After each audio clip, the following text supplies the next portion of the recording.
Students, are you able to see the screen?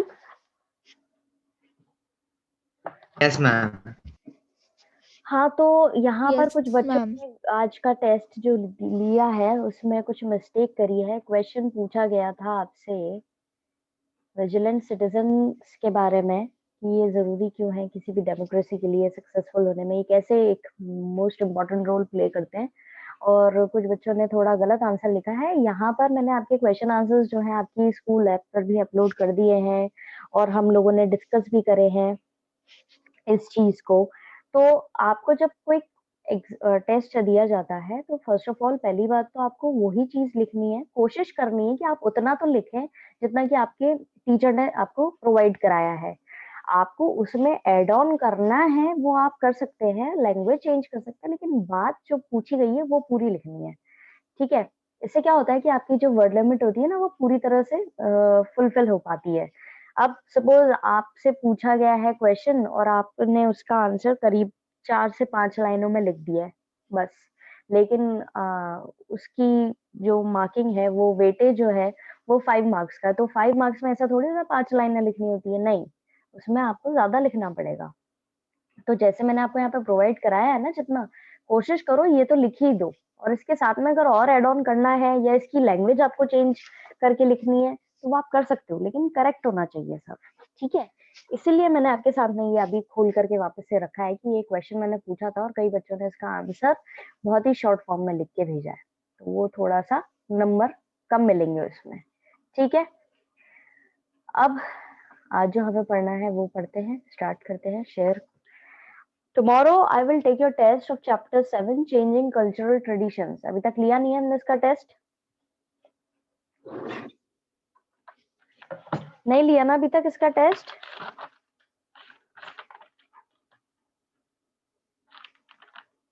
Students? No, ma'am. Ma'am. हाँ जी, तो इसका test लेंगे। अगर आपको पहले से आपने प्रॉब्लम्स इकट्ठी कर रखी हैं इस चैप्टर की तो अभी आप बता दीजिए, हम वो डिस्कस कर लेंगे। अदरवाइज फिर हम यहाँ से टेक अवे पॉइंट जो है वो डिस्कस करते हुए चलेंगे, रिविजन स्टार्ट करेंगे।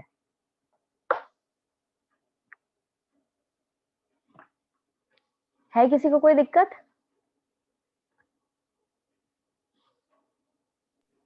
No, ma'am. ओके, तो फिर टेक अवे पॉइंट्स डिस्कस करते हैं। Many significant changes took place in the cultural traditions of Europe between 14 to 17th century. कई सारे बदलाव आए थे, कल्चरल तरीके से बदलाव आए थे, ट्रेडिशंस में चेंज आए थे यूरोप के अंदर 14 से 17th सेंचुरी के बीच में। The church mainly influence the life of people a lot. लोगों को सबसे ज्यादा प्रभावित कौन कर रहा था? चर्च। उस चर्च की बताए हुए रूल्स और रेगुलेशंस या वहां पे बोली गई बातों को उससे ज्यादा इन्फ्लुएंस होते थे लोग बाग।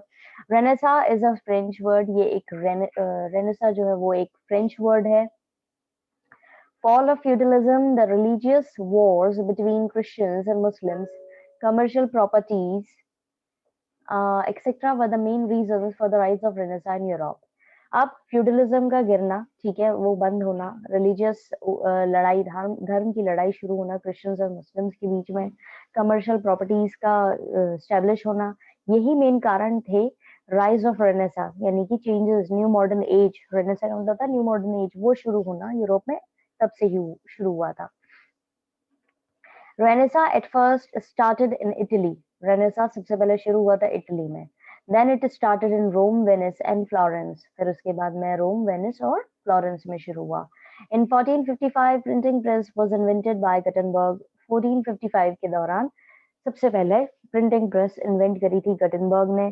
Then first printing press was set up by Caxton in 1477 in Europe. Europe के अंदर सबसे पहले कैक्सटन ने इसे स्टैब्लिश किया था प्रिंटिंग प्रेस को 1477 में।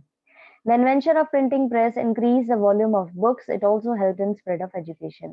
अब प्रिंटिंग प्रेस क्योंकि स्टैब्लिश हो गई थी तो वहां पर किताबें छपने लगी थी, ठीक है, उसमें बहुत बढ़ोतरी हुई थी, इंक्रीमेंट आया था और उससे लोग बाग एजुकेशन को भी ज्यादा बढ़ावा दे रहे थे, यानी एजुकेशन भी बहुत फैल रही थी।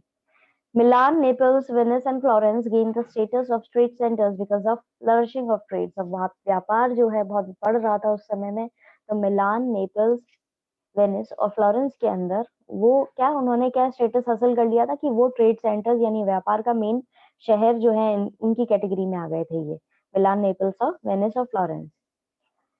Humanism was one of the movements that started in Italy in 14th century. Humanism जो है शुरू हुआ था एक मूवमेंट के तौर पर 14th century में इटली के अंदर। Petrarch is known as the father of humanism. Petrarch को जाना जाता है कि ये humanism के father रहे हैं। He vehemently criticized the superstitions and lifestyle of clergy. अब ये प्रॉपर ओपन तरीके से क्रिटिसाइज करते थे जो अंधविश्वास और जो जिंदगी जीते थे क्लर्जी लोग, उनको उस चीज को ये क्रिटिसाइज करते थे। Dante was an eminent poet and philosopher of Italy. Dante जो है वो एक बहुत ही प्रसिद्ध पोएट और फिलोसोफर रहे हैं इटली के। Dante is known for his classics and the divine comedy. ये पहचाने जाते हैं लिटरेचर के प्रोस्पेक्ट से अपने क्लासिक्स और डिवाइन कॉमेडी के लिए। William Tyndale 1494 to 1536 translated the Bible into English in 1506. अब विलियम टाइंडेल जो थे इन्होंने बाइबल को ट्रांसलेट किया था इंग्लिश के अंदर 1506 में। William Boccaccio was the greatest writer and humanist. Boccaccio भी जो है बहुत इंपॉर्टेंट और अच्छे राइटर रहे हैं और ह्यूमैनिस्ट रहे हैं। अब इस समय में क्या हुआ था, रेनेसा, अगर आपने कभी लिटरेचर आगे जाकर के लेते हैं तो आपको पता पड़ेगा कि रेनेसा पीरियड जो है इसके अंदर कई सारे नए सारे राइटर्स, नॉवलिस्ट और पोएट्स जो है वो कई सारे उभर के आए थे, ठीक है, जिन्होंने बहुत ही अच्छा काम किया है लिटरेचर के अंदर। लेकिन ये इस पीरियड में आए थे। तो यहाँ पर आपको कई सारे नाम जैसे भी देखने को मिले हैं, दांते, बोकाशियो, ठीक है, ये सब फेमस राइटर्स हैं। Then Decameron is a classic work of Giovanni Boccaccio.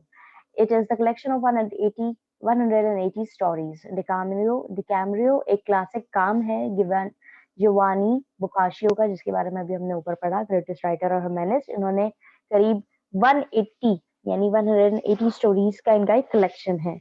Leonardo da Vinci was one of the greatest painters. He was born in Florence in the year 1452. Leonardo da Vinci एक बहुत ही famous नाम रहा है और अब तक के सबसे ग्रेटेस्ट पेंटर रहे हैं। ये पैदा हुए थे फ्लोरेंस में 1452 के अंदर।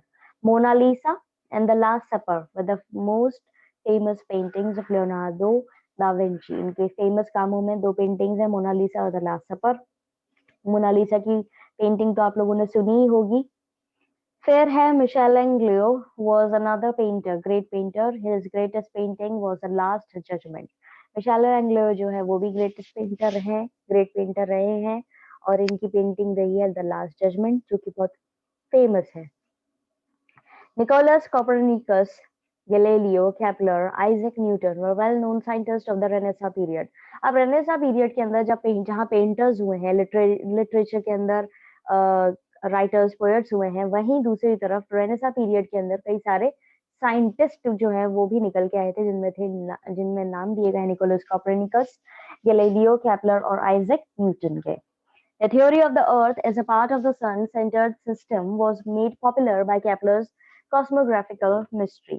अब ये थ्योरी देना कि अर्थ जो है हिस्सा है सन का ही, ठीक है, और ये पर्टिकुलर एक सिस्टम है, उसके अंदर सन जो है सेंटर में, ये थ्योरी किसी दी केपलर की कॉस्मोग्राफिकल मिस्ट्री जो है उसका नाम है, वो इसमें समझाया गया था कि अर्थ हिस्सा है।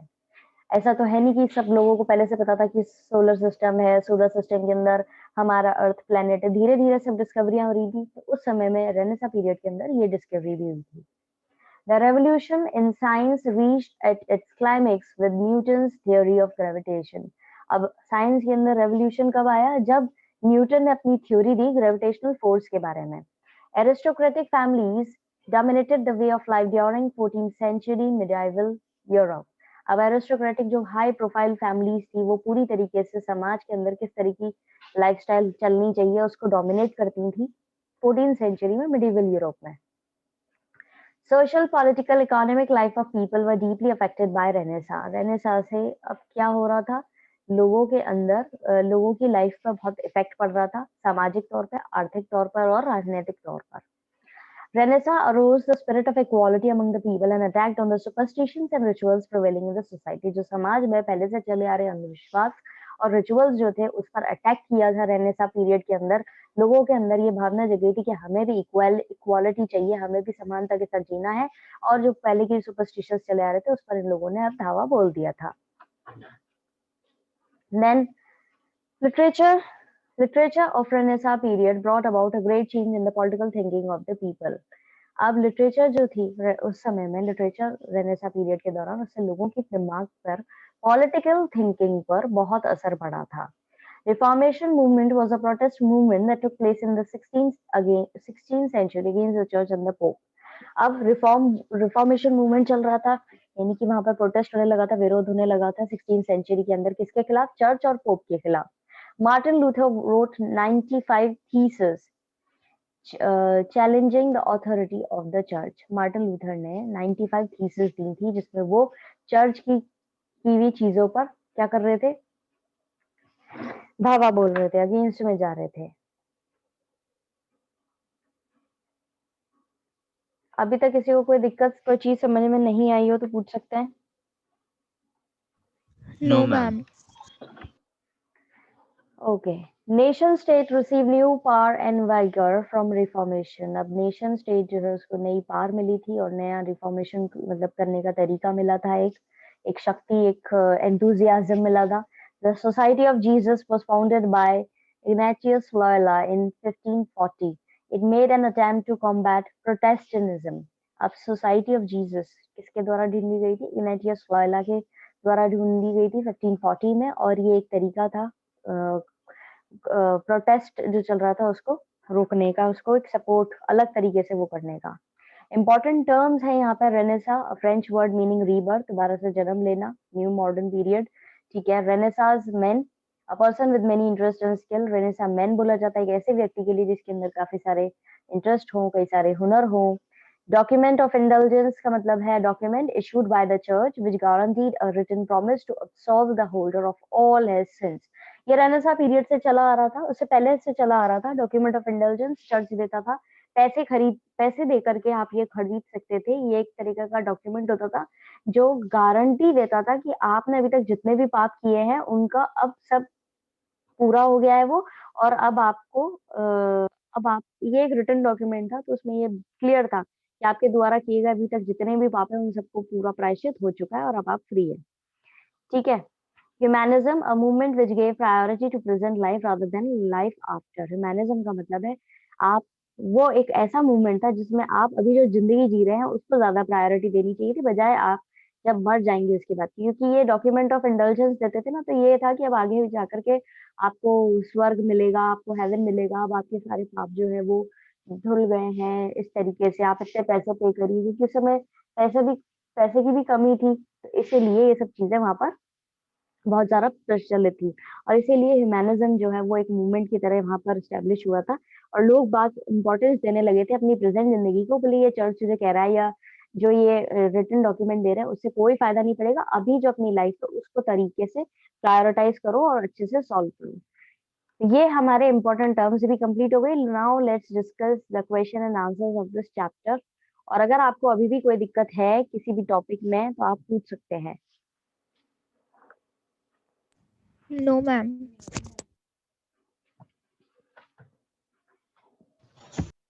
Okay. Which elements of Greek and Roman culture were received in 14th and 15th century? कौन से कल्चर जो है ग्रीक और सॉरी क्या एलिमेंट्स रिसीव कर रहे थे ग्रीक और रोमन कल्चर में, रिवाइव हुए थे, रिसीव नहीं रिवाइव हुए थे, वापस चेंजेस आए थे. Religious, artistic, literary elements of Greek and Roman culture were revived in 14th and 15th century. अब इस तरह के क्वेश्चन जो है आपको 2 मार्क्स वाले उसमें मिल सकते हैं. ठीक है. या इसको मोल्ड करके हम ऑब्जेक्टिव टाइप में भी दे सकते हैं. ठीक है. Compare details of Italian architecture of this period with Islamic and architecture. आप कंपेयर करना है इटालियन आर्किटेक्चर को इस पीरियड के किससे कंपेयर करना है? इस्लामिक आर्किटेक्चर से करना है. तो फॉलोइंग पॉइंट्स है कंपैरिजन के. Huge buildings were constructed under both the Italian and Islamic architectures. Decoration was prominent in both the styles. बड़ी बिल्डिंग्स बनवाई गई थी, दोनों ही इटालियन हो या इस्लामिक आर्किटेक्चर हो, उनके डेकोरेशन जो है दोनों के अलग अलग स्टाइल में किए गए. Arc and pillars were important characteristics of both Italian and Islamic architectures. Arc और पिलर्स दोनों ही तरह के आर्किटेक्चर में यूज किए जाते थे. Beautiful cathedrals and monasteries were constructed in Italian architecture, whereas large and magnificent mosques were constructed under Islamic style of architecture. अब यहाँ पे बहुत बड़े कैथेड्रल्स यानी चर्च से जो बड़े होते हैं उनको कैथेड्रल्स कहते हैं, वो बनाए गए थे और मोनेस्ट्रीज बनाई गई थी इटालियन आर्किटेक्चर में, और दूसरी तरफ इस्लामिक आर्किटेक्चर के अंदर बड़े और भव्य मॉस्क जो है वो बनाए गए थे। Then third question, why were Italian towns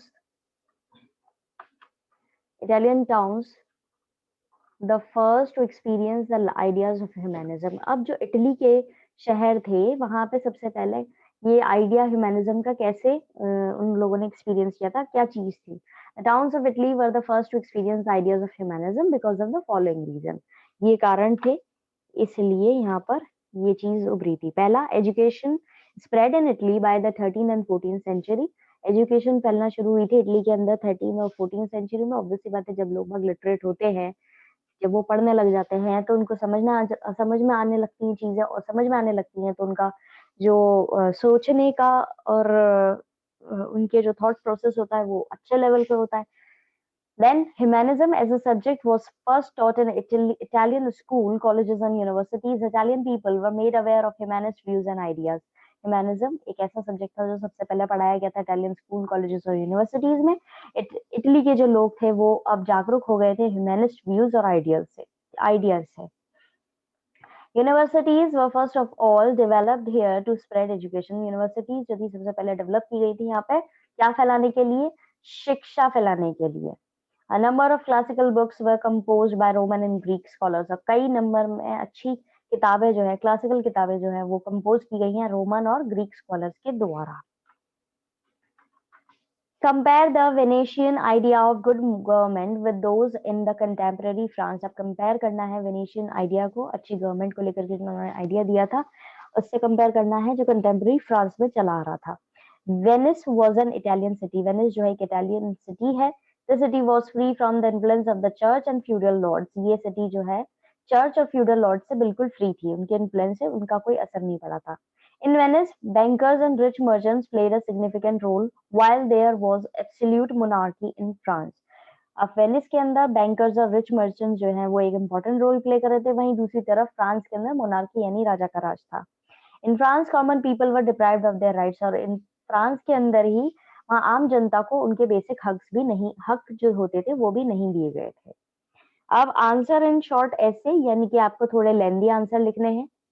what were the features of humanist thought? अब क्या फीचर्स थे ह्यूमैनिस्ट थॉट के? Humanist thought laid stress on skills and ideas that were developed by the individuals through debate and discussions. Humanist जो थे वो सबसे ज्यादा किस पे ध्यान देते थे, किस पे उनका फोकस रहता था कि स्किल्स और आइडियाज जो है, आपको किसी भी एक व्यक्ति को अपने हुनर और अपने आइडियाज को डेवलप करना चाहिए किससे?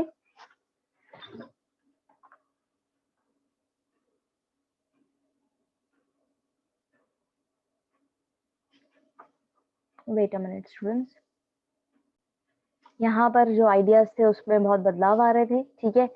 These revolutionary ideas attracted attention of many other universities, particularly in the newly established university in Petrarch's native town, Florence।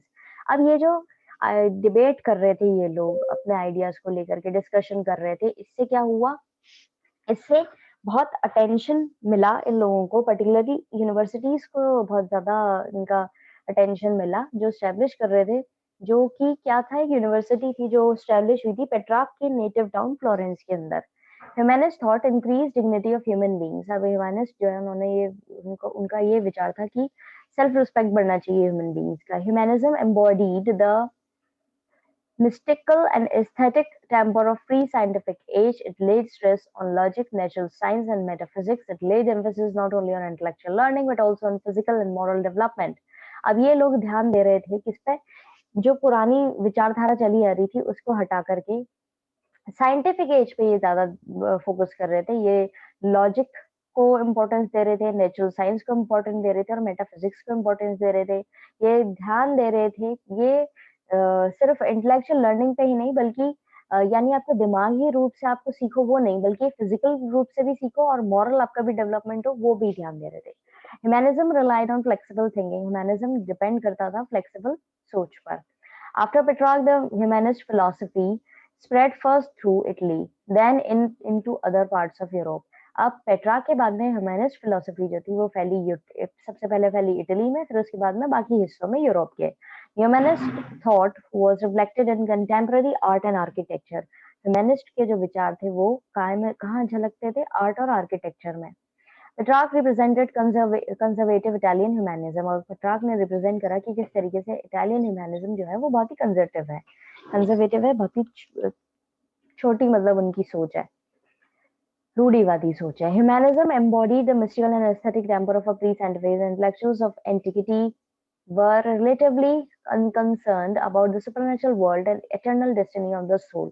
अब यहाँ पे जो ह्यूमैनिज्म थे, ठीक है, ये ह्यूमैनिज्म वाले लोग थे, जो इंटेलेक्चुअल्स थे, इंटेलिजेंट लोग थे, ये बेसिकली इस चीज से बिल्कुल परवाह नहीं करते थे कि सुपरनेचुरल वर्ल्ड में क्या चल रहा है, या मरने के बाद में हमारी सोल जो है वो कहाँ जाएगी, इसकी मंजिल क्या है, इससे हमें मतलब नहीं था। ये फोकस्ड है कि हम खुश हैं और संतुष्ट हैं कि हमें जिंदगी मिली है अर्थ पर।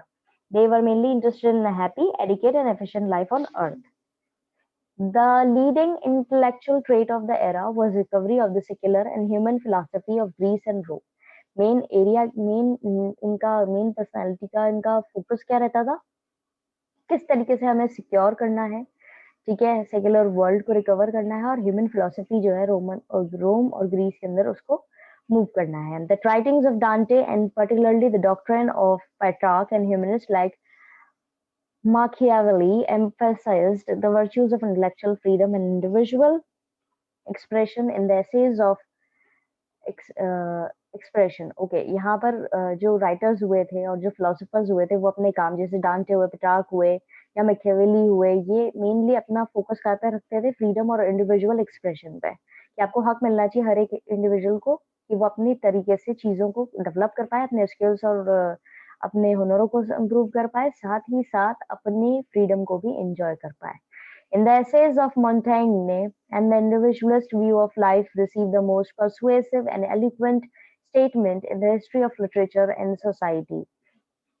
Leonardo's Da Vinci, The Last Supper, Mona Lisa, Michelangelo's The Last Judgment, Fall of Man, Raphael's Madonna were the important works. अब यहाँ पर एसेज जो थे मोंटेग्ने के, उस पर बताया था कि एक पर्टिकुलर इंडिविजुअल व्यक्ति का जो व्यू है लाइफ को लेकर के, वो उसको प्रॉपर तरीके से मिलना चाहिए, और उसको समझाया है इन्होंने अपने एसेज में, और वो जो समझाया है वो लिटरेचर और सोसाइटी की हिस्ट्री बन गया इनका statement.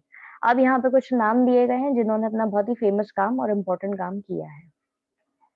So that's all for today students. आज हम इतना ही करेंगे। कल आपकी क्लास होती है तो हम आपका इसका टेस्ट लेंगे। प्लीज बी प्रिपेयर्ड, और आपको जैसे समझाया गया उसी तरीके से आंसर्स अटेम्प्ट करिए, क्योंकि आपके मार्क्स कट जाएंगे अगर आप पूरी तरीके से आंसर को नहीं लिखेंगे तो।